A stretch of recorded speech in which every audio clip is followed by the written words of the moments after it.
Welcome to Rural Health Today, the next chapter of our preceding show, Rural Health Rising. I'm J.J. Hodshire, President and Chief Executive Officer of Hillsdale Hospital, and this is a podcast where we connect you, the listener, to what really matters the most in rural health. I'm thrilled to be in the studio with a very special guest, someone that I have had the pleasure of getting to know even better just today.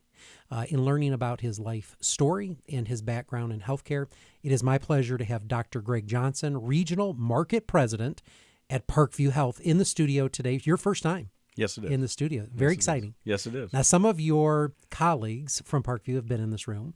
David Wynn, Lori Schramm, the list goes on. But it's great to have you in the studio because you bring a unique perspective to healthcare, both a physician as well as a senior leader. And I'm excited to talk to you about those challenges and opportunities that we face today in looking at healthcare, not only in rural communities, but across the country. Yeah, and that excitement is shared, JJ. Excellent. So let's start with the fun stuff, okay? Because we're going to get in some deep subjects here in just a minute. The fun stuff is to tell our listeners a little bit about yourself, because someone's listening from, Montana, has no clue who Dr. Johnson is. Give us a little bit of your background. Talk to us a little bit about, where you've been and what you're doing now at Parkview Health. Yeah, so simply went to medical school in Missouri. Did all my postgraduate work at University of Wisconsin, both internal medicine and nephrology. Cheese curds there, isn't there? Yeah, lovely. So nephrology is kidney specialist, and practiced, moved from Madison, Wisconsin. My wife and I moved to Fort Wayne, Indiana in 1994 and raised two children in Fort Wayne. I was in private practice for 15 years. And the opportunity arose to become chief medical officer at Parkview. And I look back, and I think that was a good decision at this time. Yeah. At that time, it was a little apprehensive, but had the opportunity to serve as chief medical officer for 8 years, and then other various roles related to population health and value-based care. And then currently, I serve as regional market president, which essentially is the hospitals across the system. Those leaders report up through me. So, Dr. Johnson, you made the leap, right, to what we call the suits, and you went from delivering care, but I know for a fact you were still delivering care. Yeah. While you were, let's not minimize that fact. So you were still practicing up until just a few years ago. Yeah. So I did keep my hands in practice, and would. It was not. When I'm with physicians, they look at me as an executive, and when I'm with executives, they look at me as a physician. I will say my physician counterparts are much harder working. Yeah. When I was seeing patients a half day a week in clinic, they're working 24/7, and so I don't like to put myself on the same level as my physician colleagues, because they're out there serving every day. Sure. So what was the biggest? So you made the transition. Talk to us about the challenge of going from providing care, at the bedside, to now you're dealing with systematic approach to things, statistics and numbers and reimbursement. What was the big aha moment for you in that transition?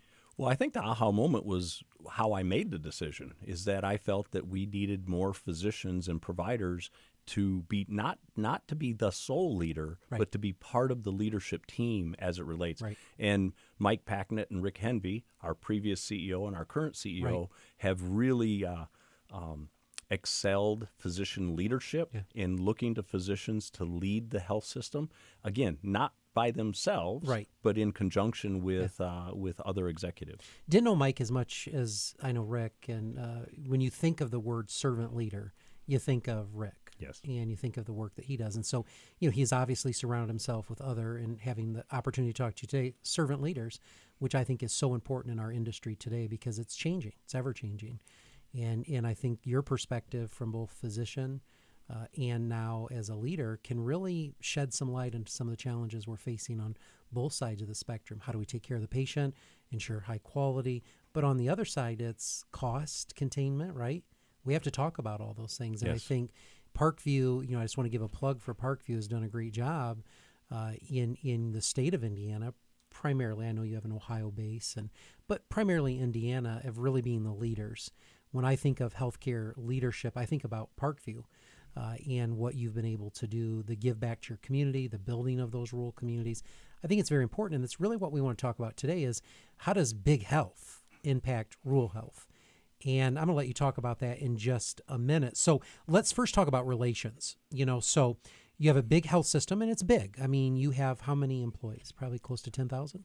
16,000 16,000 plus. So it's a little bit bigger than Hillsdale. So 16,000, bigger than the city, by the way, of Hillsdale. So you have 16,000, associates and members that are working for Parkview and working with Parkview. And so it's a health system, but you also collaborate with rural health too, because I think that's who you are as well.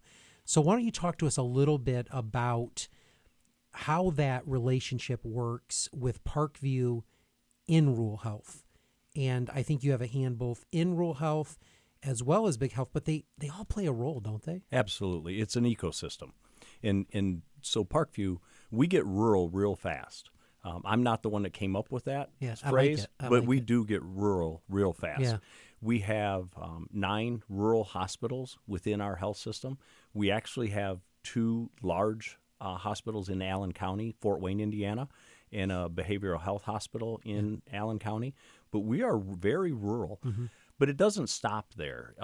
Those relationships, when a hospital has joined the Parkview family in the past, it's generally been they're trying to fill a need.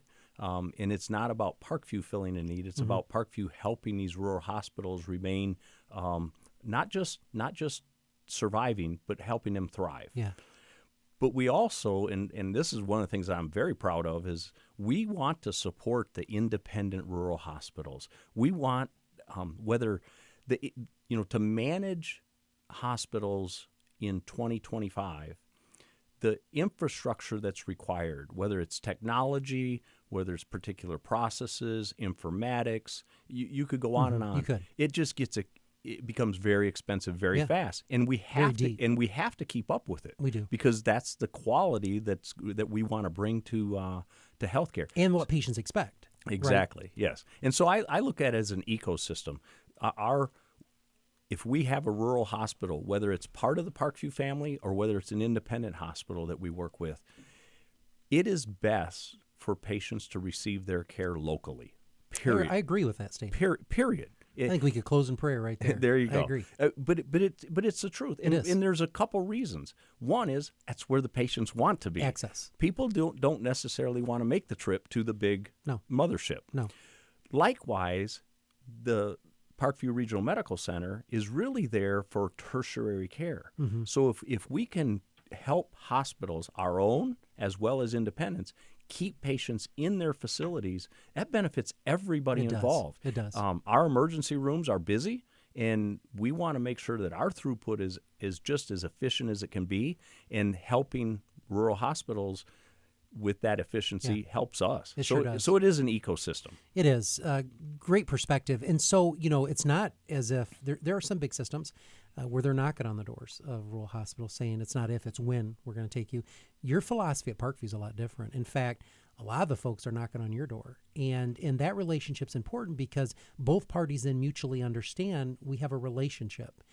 So, Dr. Johnson, I'm gonna hit some tough topics. Sure. Because when you go into rural communities, you may not be able to keep all of the rural services there. Talk to me about how it makes sense to take, let's just say, a rural community and let's divest a program that they're used to having for decades. And how do we wrap that up in a conversation with better outcomes or care? Yeah, so it starts with the clinical model. So we are a service line organization. And the service lines, whether you're talking about cardiology, behavioral health, women's and children's, I could name them all. Sure. But we're really around service lines. And those clinical models are the basis of where we begin. And so you have to have certain volumes to maintain clinical excellence. You have to have, obviously, certain providers. And as you know, providers are tougher and tougher to recruit nowadays, Most difficult. especially with new grads coming out of their fellowships. So it's really about not having everything in every place all the time, but having what a patient needs in a community that is accessible within the clinical model that fits for whatever particular service line they fall into. Right. And having the bandwidth maybe is going to be at the larger institution than it would be necessarily duplicating that across 9 different hospitals. And you get synergies, and you also get opportunities to have even better care. Yeah, because for example, if you could take any service line and say, well, we do 500 of these procedures a year. If you get dropped to a certain level where you're not doing a significant number of those procedures, one is you lose expertise. Quality could be affected. So we like to have these centers of excellence or areas of excellence. In some hospitals, some of our rural hospitals will excel in a particular service line. Mm-hmm. And yet down the road, another one of our community hospitals may have an area of excellence in a different specialty. Right.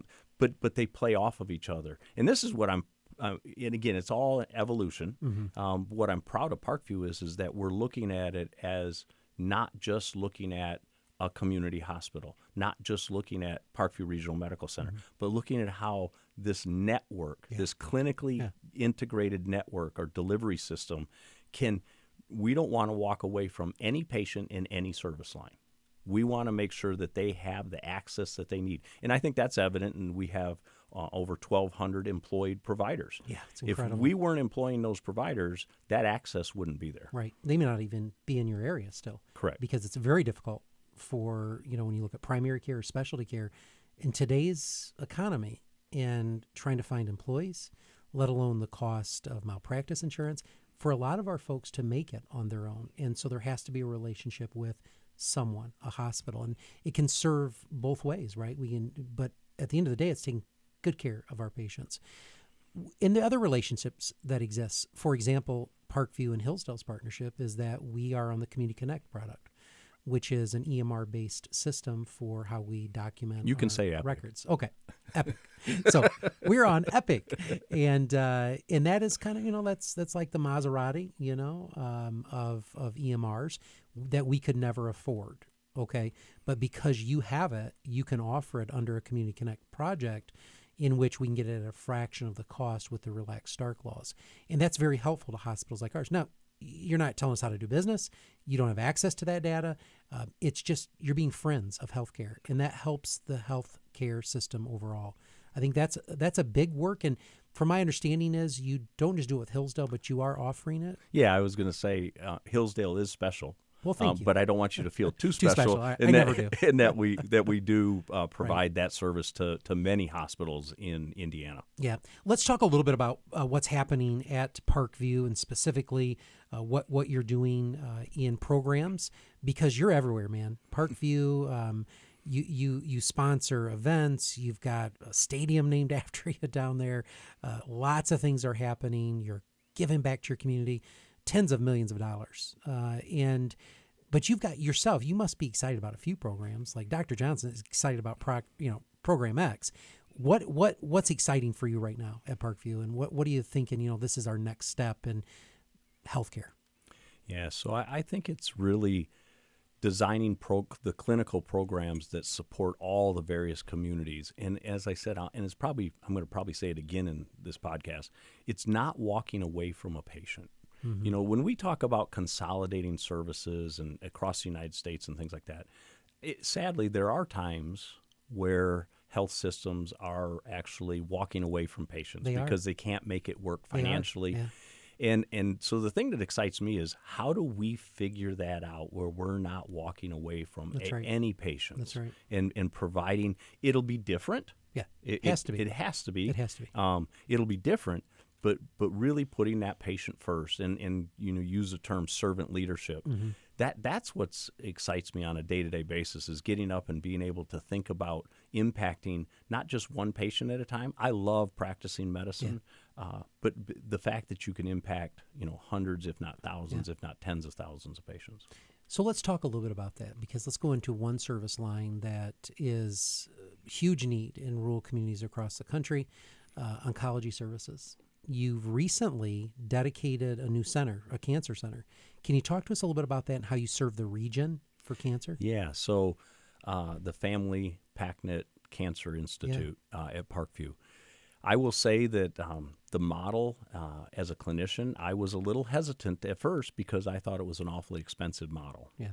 But what's really, and I was wrong, and I can't believe I'm saying this when Yeah. it's being recorded. I'm going to give this to your wife so she has record of that. So when I say I was wrong, I knew what we wanted to accomplish. I just didn't know how successful that would be without and control costs.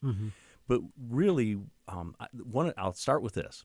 One of the things that when I was chief medical officer, and we would have a woman come in and have a mammogram done, and that mammogram would be abnormal. So the woman's notified of that, and then she's gonna have certain follow-ups to come up with the diagnosis and plan. Right. Literally just a decade and a half ago, that would take 50 days, 50 days till the diagnosis and plan That's were in an place. eternity. It is. Mentally, spiritually, Oh, yeah. it's a Physically. major burden on a woman. Because instead of taking the patient to all the various specialists in oncology, we put the patient in a room and bring all of the specialists to the patient. And we accomplish this now. I'm sure my Cancer Institute leaders are listening, but we're under 17 days. Wow. And It's life-changing. it is life-changing. It is. It is life-changing. A day is an eternity waiting for results. But here's how our model in the Cancer Institute really fits with rural health.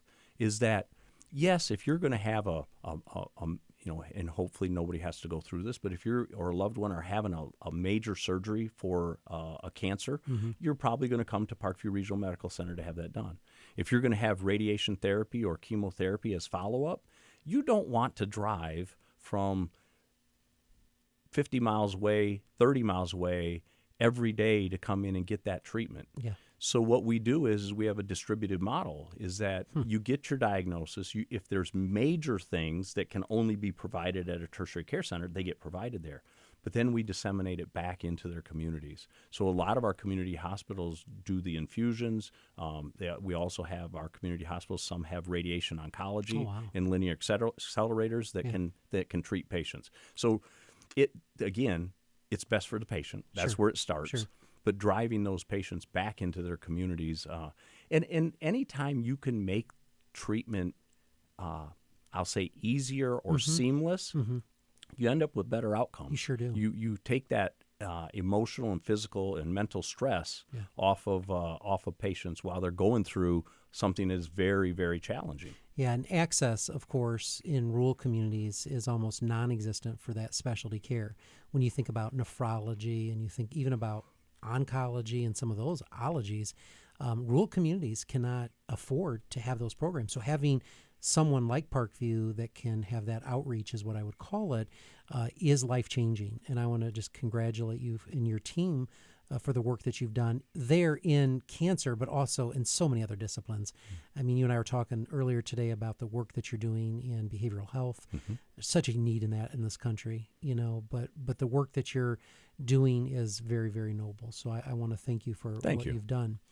Now I want to get into the hard stuff. All right. Okay, because that's easy stuff. All right. Hard stuff is what we're facing as an industry. Okay, I've done some reading. Yeah. I see that you're in a pretty rough state, my friend. Yes. The state of Indiana is pretty tough. You, as a state, have not had a rate increase in Medicaid in decades. You're delivering care that costs a lot more money than it did even 2 years ago, but let alone decades ago, trying to contain costs to the best that you can.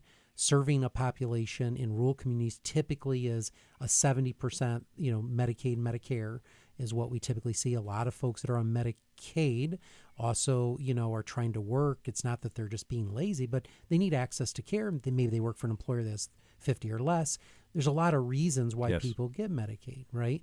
And so at the end of the day, the issue that we're facing as a country right now is the recent news a few weeks ago out of Congress, which there's going to be substantial cuts to the Medicaid program.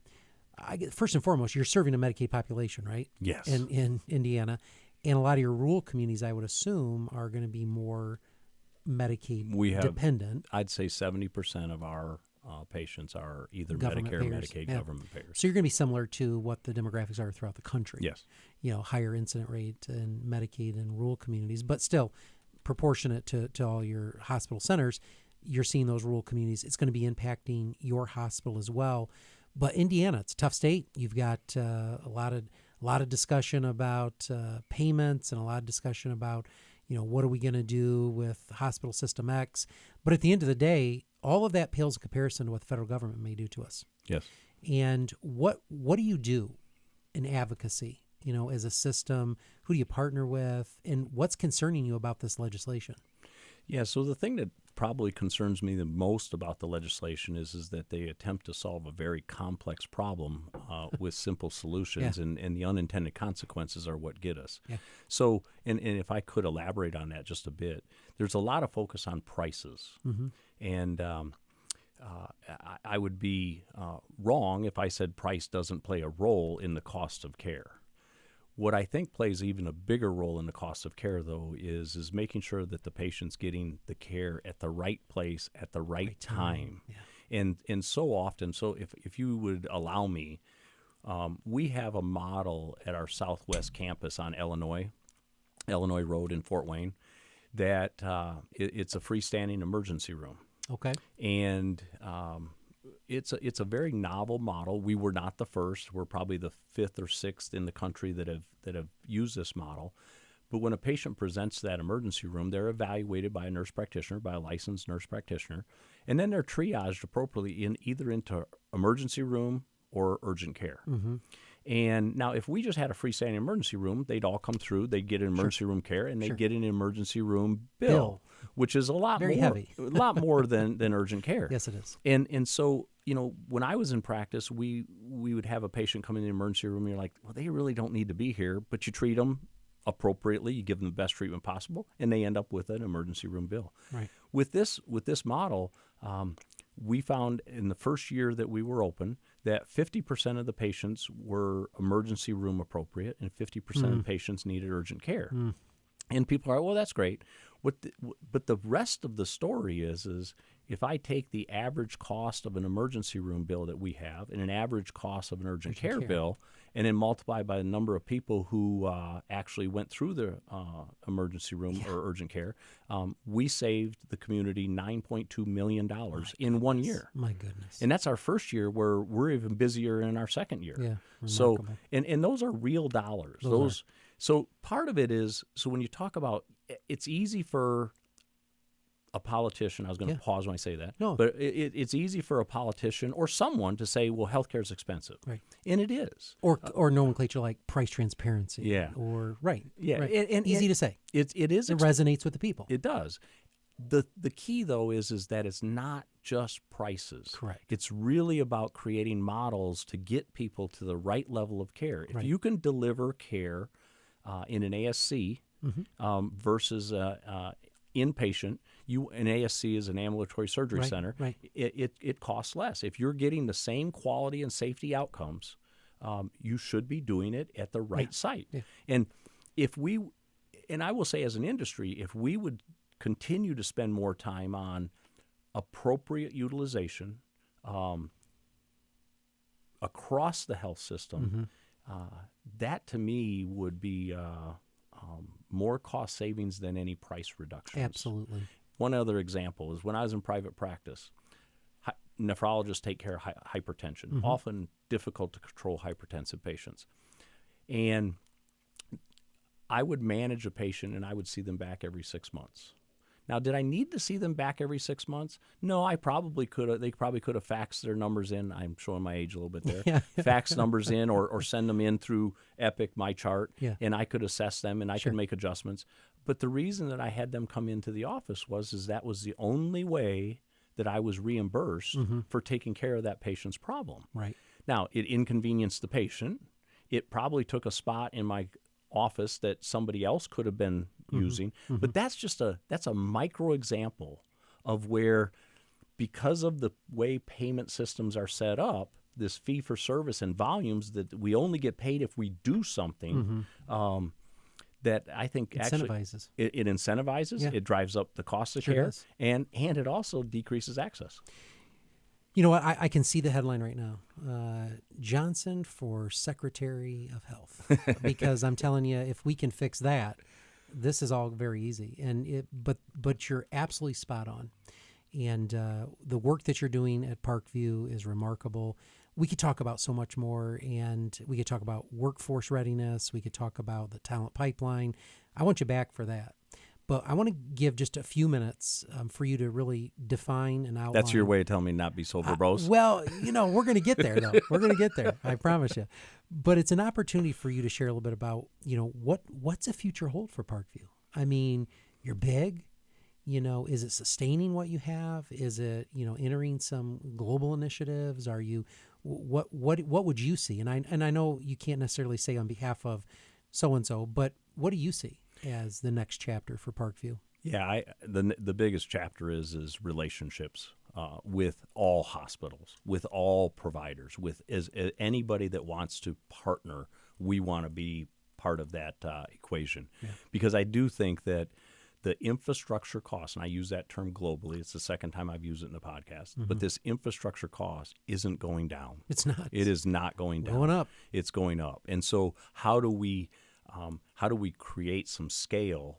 And it doesn't have to be ownership or acquisitions. Right. It doesn't have to be. It can fit sometimes, and it may make sense. It makes sense. Right. Right. But how do we create this scalability so we can share these kinds of resources? And the example you gave with Epic Community Connect is just one of many. But it is a very solid example. But you have a laboratory example. And you have other services that we could, hospitals can link into, still maintain their own autonomy, but have access to specialty care, tertiary care, yet still maintain their independence in their rural communities. And those are some of the traditional things. If you start talking about artificial intelligence, let's talk about AI. Business intelligence, clinical intelligence, risk stratification, that's an expensive endeavor. It is. And we need to have groups of providers together to share the cost across the... Well, you can bring scale, right? Yes. Because at the end of the day, the biggest threat right now that we're experiencing outside of the political movement is really around what we would call this ransomware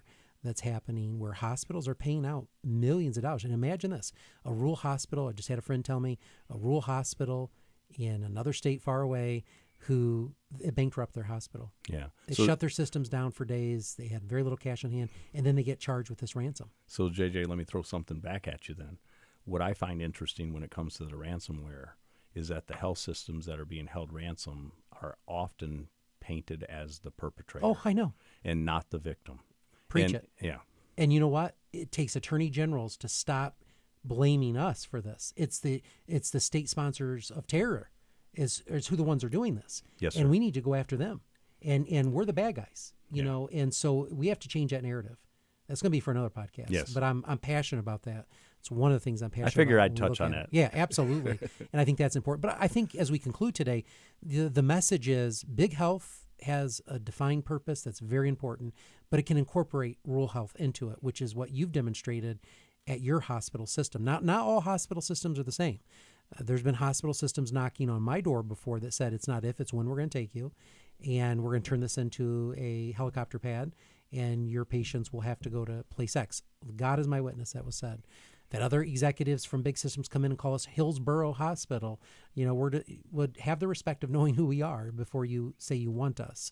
And so the relationship that Hillsdale has with you at Parkview is a prime example of how we can work together, maintain our independence and autonomy, but help each other out in this very turbulent time in healthcare. So thank you. Very well said. I appreciate what you've done for our hospital, for communities throughout Indiana. Now you're into Ohio, parts of Ohio.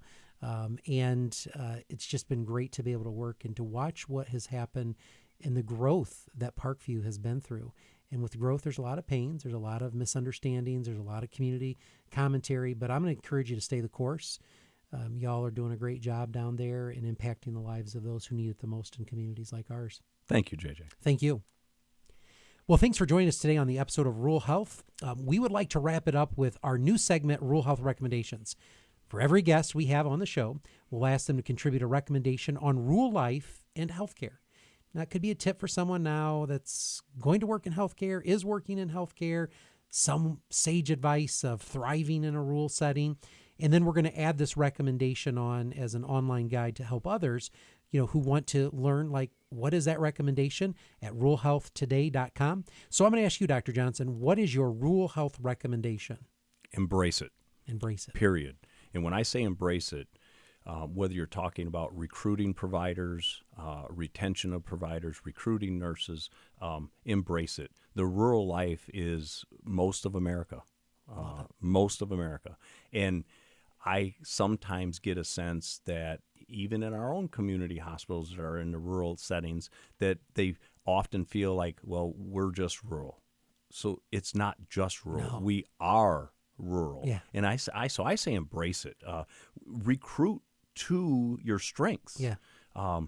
There are, whether you're urban, suburban, or rural, there are strengths and opportunities There is. across all of those. Yeah. And it takes Fishing versus shopping. Yes. Right? I mean, yes, it does. It takes all of it. But it also takes good healthcare executives to not use, it's rural health as an excuse to be something that they should be. Absolutely. To not be something that they should be. Right. And so I just, number one, embrace it. Love it. Lots of opportunities. I absolutely love it. That's going to be my new phraseology. Embrace it. So when we have folks that are saying, man, this is tough, embrace it. Absolutely. Or we don't have an advantage. Yes, we do. The advantage sits right here. Opportunity. So embrace it. Love it, Dr. Johnson. Yes, thank sir. you so much for joining us in the studio today. I look forward to having you back here in the future. And thank you to our listeners for tuning in to Rural Health Today. Catch our next segment, Rural Health News, to stay up to date on the current state of rural healthcare every Monday, wherever you get your podcast. Don't forget to check out the latest updates and resources from Rural Health Today at ruralhealthtoday.com. And make sure you've subscribed to the show so you can never, ever miss an episode. Until next time, remember the power of rural.